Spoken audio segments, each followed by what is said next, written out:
శంకర హృదయ నివాసిని పార్వతి పరమేశ్వరి శంకర హృదయ నివాసిని పార్వతి పరమేశ్వరి.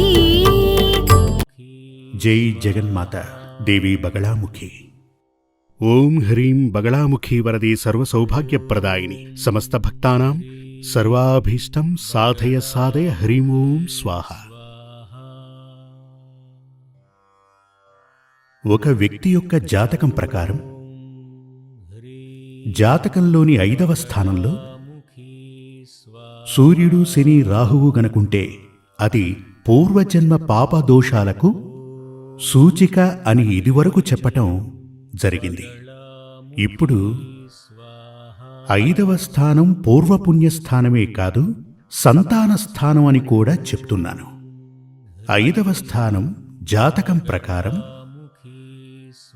భార్య భర్త ఇరువురికి కూడా, అంటే దంపతులిద్దరికీ కూడా సూర్య శని రాహుగ్రహాలు గనక ఉంటే, లేక వాటి దృష్టి ఉన్నా సరే, లేక రాహువు శని మాత్రమే ఉన్నా, అది ఇరువురి జాతకంలో గనక ఉన్నట్లయితే అది నసంతాన యోగం. అలా అంటే వారిరువురికి సంతాన యోగమే ఉండదు. సంతాన యోగం లేదని ఒక స్త్రీ జాతకంలో ఉన్నట్లయితే గనక అది ప్రసవించే యోగమే లేదని స్త్రీ జాతకంలో ఉన్నట్లయితే పిల్లల భాగ్యం శక్తివంతంగా ఉన్నటువంటి భర్త జాతకాన్ని జోడిస్తే గనక కొన్ని పరిహారాలు చేసుకుంటే సంతాన యోగం ఉంటుంది. ఎప్పుడు 5వ స్థానంలో ఈ పాపగ్రహాలు ఉంటే గనక, లగ్నాధిపతి శుభకరంగా ఉండి గురుదృష్టి ఉంటే పరిహారం గనక చేసుకుంటే సంతానం కలుగుతుంది. ఇప్పుడు చాలామంది వచ్చి సంతాన యోగం లేదు, వివాహమై 10 ఏళ్లైంది 15 ఏళ్లైంది పిల్లలు లేరు అంటారు. దత్తత తీసుకోవచ్చా? టెస్ట్ ట్యూబ్ శిశువు కొరకు, టెస్ట్ ట్యూబ్ బేబీ, దాని కొరకు ప్రయత్నం చేయొచ్చా అలా అని అడుగుతూ ఉంటారు. ఆ విధంగా దత్తత తీసుకోవటానికి ఒక టెస్ట్ ట్యూబ్ శిశువు, టెస్ట్ ట్యూబ్ బేబీ సాధన కోసం మీరు గనక ప్రయత్నం చేయాలంటే, చేసిన ప్రయత్నం సఫలం కావాలన్నా మీరు సిద్ధంగా ఉండి మీరు ఆ కార్యానికి ప్రయత్నం చేస్తుంటే గనక, అంతకు ముందు మీరు మీ యొక్క జాతకాన్ని తీసుకుని ఒక ఆచార్యుణ్ణి సంప్రదించాల్సి ఉంటుంది. ఎందుకు అంటే ఇదివరకే ఒకసారి నేను చెప్పటం జరిగింది. మనకు 5వ స్థానంలో ఈ శని రాహుగ్రహాలు గనక ఉంటే మనకు పుట్టబోయే సంతానంతోటే మనకు కష్టనష్టాలు చేకూరుతాయి. అలా అని చెప్పటం జరిగింది కదా. అలా ఉంటే మనం దత్తత తీసుకోబోయే బిడ్డ ఏ పరిస్థితుల్లో ఉన్నటువంటి బిడ్డ, దత్తత తీసుకునేటప్పుడు తన తల్లిదండ్రులు ఎవరు అనే విషయం మనకు తెలియదు కదా. 90% వరకు ఆ బిడ్డ యొక్క పుట్టిన తేదీ సమయం మనకు తెలియదు. ఆ విషయాలు గనక తెలియకపోతే తన జాతకం మనకు దొరికే అవకాశం లేదు. అలా ఉన్నప్పుడు మీకు ఆ బిడ్డకి జీవితం సంతోషంగా సుఖంగా ఉంటుందా లేదా అనే విషయం ఎలా తెలుస్తుంది? బిడ్డను దత్తత తీసుకున్నప్పుడు ఆ బిడ్డ ద్వారా మనకు సకల దోషాలు దుఃఖాలు అశాంతి సంక్రమిస్తే మనశ్శాంతిని కోల్పోవటం మనం చూస్తూ ఉంటాం. కొందరికైతే ఆ శిశువు యమగండమై తీరుతుంది.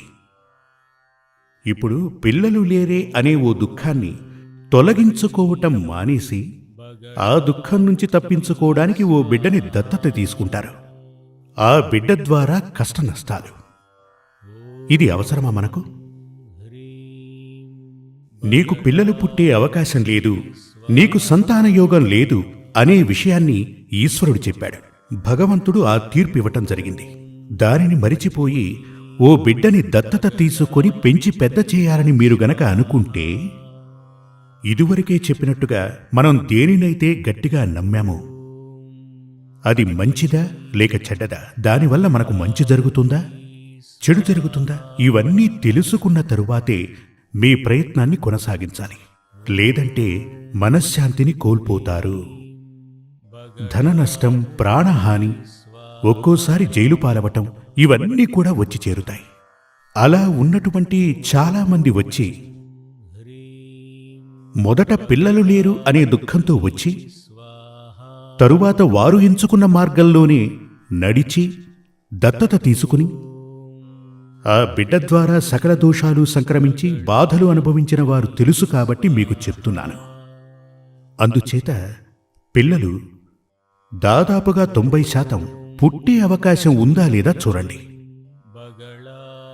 అందుకుగాను ఒక మంచి ఆచార్యుని వద్దకు భార్య భర్త తమ జాతకంతోటి మంచి ఆచార్యుణ్ణి కలవటం మంచిది. జాతకంలో మీ గ్రహాల సంచారాన్ని బాగా పఠించి 5వ స్థానంలో ఏ కారణం చేత పిల్లలు లేరు అనేది తెలుసుకోవడం కోసం అష్టమంగళ ప్రశ్నను వేసి చూడాల్సి ఉంటుంది. అలా అష్టమంగళ ప్రశ్నను వేసి చూస్తే గనక అది మీకు సంతానయోగం లేకపోవటానికి కారణం ఏమిటి, జాతకం చూస్తే సంతానయోగం ఉందా లేదా తెలుస్తుంది. లేకపోవటానికి కారణం ఏంటో తెలుసుకోవటానికి ఈ ప్రశ్న చూడాలి. ఆ విధంగా చూసి ప్రసవించే యోగం ఉంటే గనక దానికి పరిహారాలు చేసుకుంటే మీ బీజం నుంచే మీకు సంతాన భాగ్యం కలిగితే మంచిదే కదా. అప్పుడు ఆ బిడ్డ యొక్క భవిష్యత్తు మనల్ని బేస్ చేసుకుని ఉంటుంది. లేదు అంటే ఒక బిడ్డని దత్తత తీసుకుని వస్తున్నప్పుడు అది కరెక్టా, తన జన్మ ఎలాంటిది, తల్లిదండ్రులు ఎవరు, అదేవిధంగా తన జాతకం ఇవన్నీ సరిగ్గా ఉండాలన్న నిబంధనైతే లేదు కదా. ఇవన్నీ నమ్మలేం కదా. అలా ఉన్నప్పుడు కరెక్ట్గా ఉన్నటువంటి ఒక బిడ్డని మీకు ముందుగానే తెలిసిన వాళ్లైనట్లయితే, మీ బంధువుల్లోనే ఉన్నవారైతే జాతకంతో పాటుగా తమ బిడ్డని మీకు దత్తతివ్వడానికి సిద్ధంగా ఉంటే ముందుగా ఆ బిడ్డను స్వీకరించడానికి ముందు, దత్తత తీసుకోవటానికి ముందు మీ జాతకంతో అతనికి సఖ్యత ఉందా? మన పెద్దవాళ్లు చెప్తూ ఉండేవారు, పూర్వజన్మలో మనకు శత్రువులుగా ఉన్నవారే ఈ జన్మలో మనకు బిడ్డలై జన్మిస్తారని ఓ నానుడి ఉండేదట. ఈ సందర్భంలో నేను మీకు ఆ విషయం చెప్తున్నాను. అప్పుడు మన బంధువుల ఇంట్లో జన్మించిన బిడ్డ మనకు దత్తపుత్రునిగాను దత్తపుత్రికగాను వస్తున్నటువంటి బిడ్డ మనకు శత్రువో కాదో మనకైతే తెలియదు కదా. అందుచేత చాలా ఖచ్చితంగా ఓ బిడ్డను దత్తత తీసుకునే ముందు సరిగ్గా తన యొక్క జాతకం తెలుసుకుని ఉండాలి. ఆ జాతకం ప్రకారం మీ జాతకంతో అతని జాతకాన్ని సరిపోల్చి, సరిపోతుందో లేదో, ఏదో ఒక దారిలో తద్వారా మీకు దోషాలు సంక్రమించనున్నాయా, ఉన్న మనశ్శాంతి మనం కోల్పోతున్నామా, ఇలాంటివన్నీ చూశాకే ఆ బిడ్డని దత్తత తీసుకోవాలి. లేదు అంటే బిడ్డలు లేరన్న దుఃఖంతో పాటుగా బిడ్డల వల్ల అనేక దుఃఖాలు వచ్చి చేరుతుంటాయి. ఈ కాలంలో ఇది కలియుగం.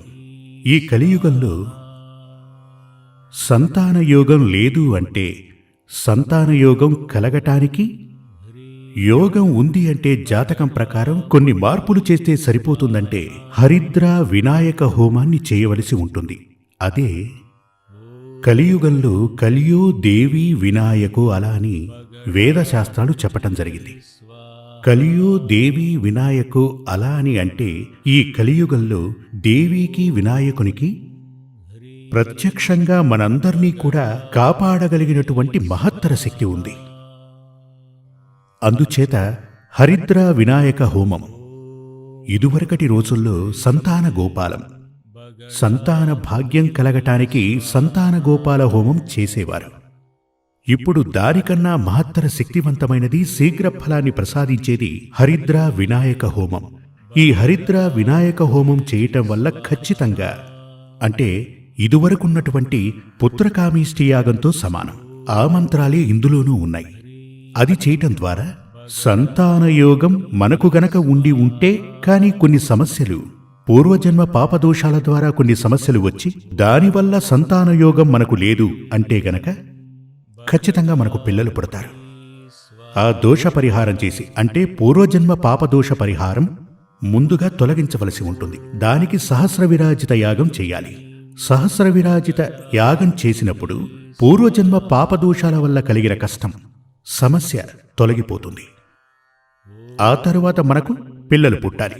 అందుకుగాను హరిద్రా వినాయక హోమం చేయాల్సి ఉంటుంది. కానీ ఇదంతా చెయ్యాలి అంటే ముందుగా జాతకాన్ని చూసి ఓకే అనుకున్న తర్వాతే భగవంతుని ఉత్తర్వుతో చేయాలి.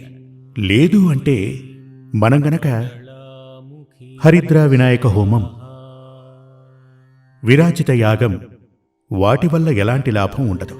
ఎప్పుడూ ఓ విషయం గుర్తుంచుకోండి, లేనటువంటి దాన్ని సృష్టించాలంటే ఏ మంత్రం చేతనూ ఎవరి వల్లనూ కాదు.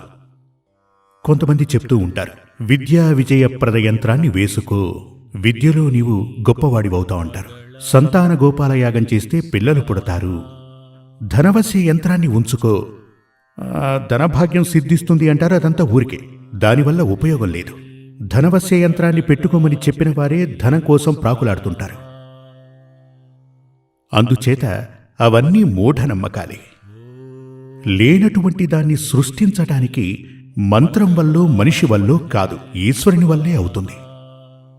మీ అందరికీ ఓ చిన్న ఉదాహరణ చెప్తాను, వినండి.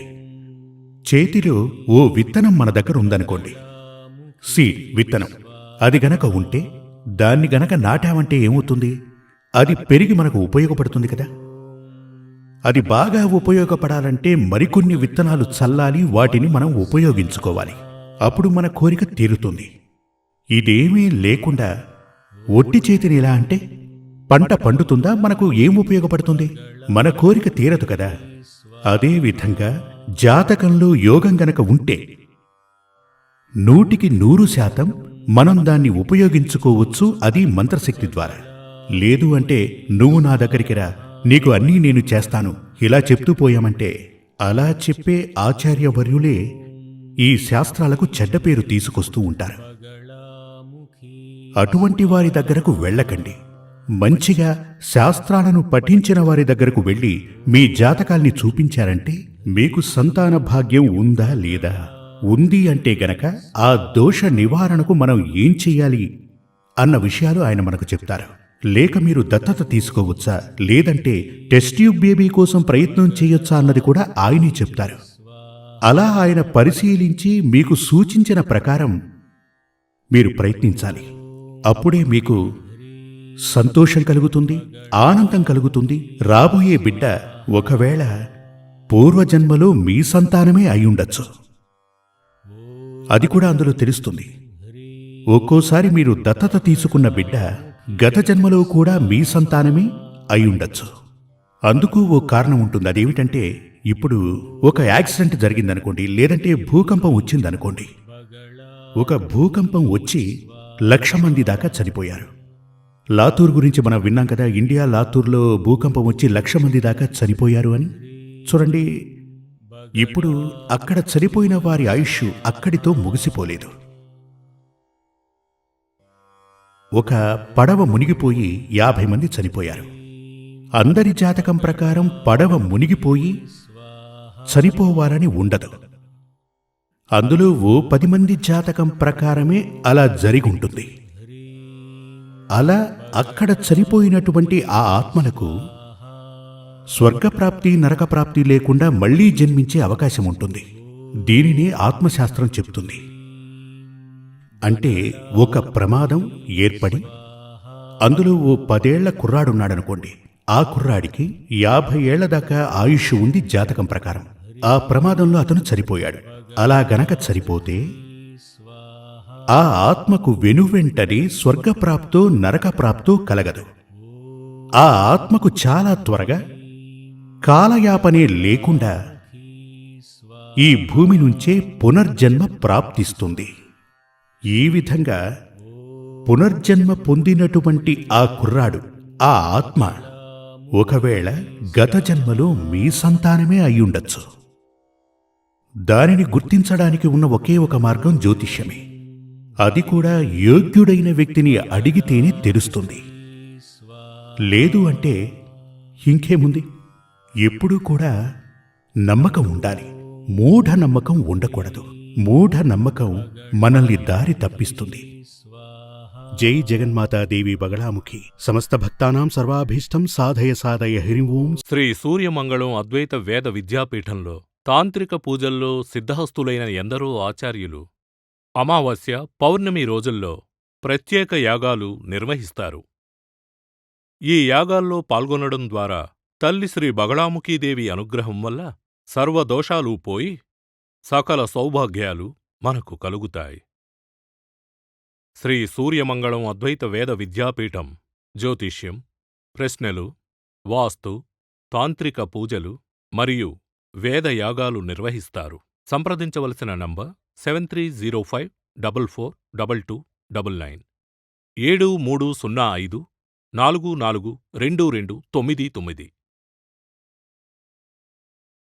చెన్నై, కోయంబత్తూర్, బెంగళూరు, హైదరాబాద్, విజయవాడ, ఢిల్లీ, ముంబై, తిరునల్వేలి, టెక్సాస్.